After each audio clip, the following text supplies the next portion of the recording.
Greek gods might have more popularity, but did you know that almost all Roman and Greek gods are the same, but with different names?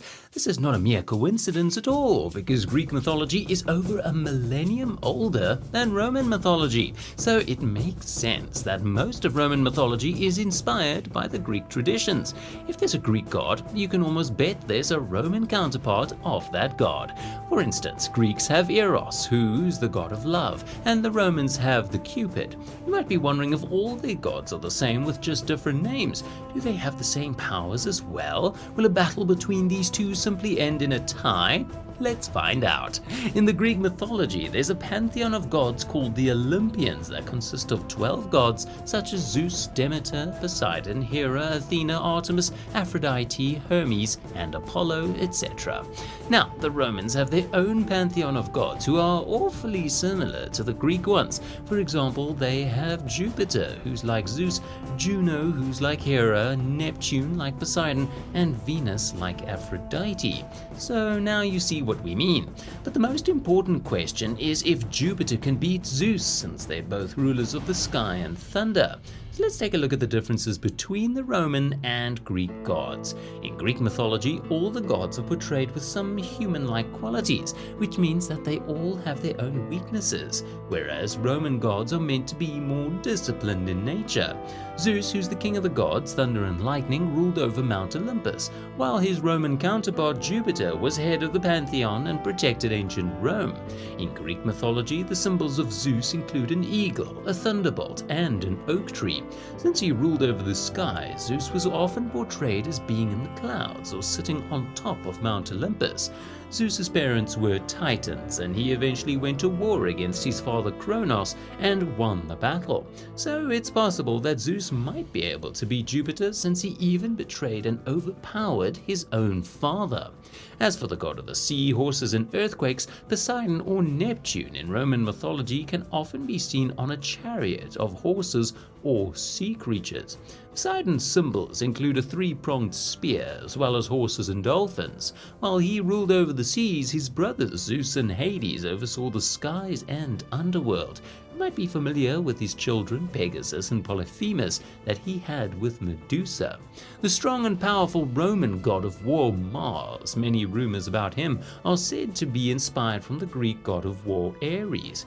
However, while Ares could be impulsive and unruly, Mars was somehow the opposite. They could both pass off as siblings, with Ares being the trouble child and Mars being the responsible one. Mars was a level-headed protector of Rome and a defender of the city's borders. The symbols of Mars included the wolf and woodpecker. He was considered the father of Romulus and Remus, who are the founders of the Roman Empire. Now let's move on to the goddesses. The most powerful goddess in Roman mythology, Juno, was the queen of the gods. The Romans saw Juno as a protector of the empire and the goddess of marriage and fertility, so she played a special role for Roman women. Many of the myths of Juno came from Greek mythology, when she kept getting compared with Hera, the wife of Zeus. Both Hera and Juno were meant to be the experts of marriage, but still had their own share of marital complications. Quite ironic, isn't it? The Greek goddess of love, beauty, and sex, Aphrodite, or the Roman Venus, is known for symbols including roses, doves, and myrtles. Although Aphrodite was married, she still had many affairs, including one with the god Ares. Her constant partner in crime was Eros, who's the god of love or lust, whose counterpart was Cupid in Roman mythology. Now that we've covered the main Roman and Greek gods, let's see who would outdo the other in a fight. The battle would obviously start with Zeus and Jupiter, and this clash would be like seeing lightning and authority fight each other.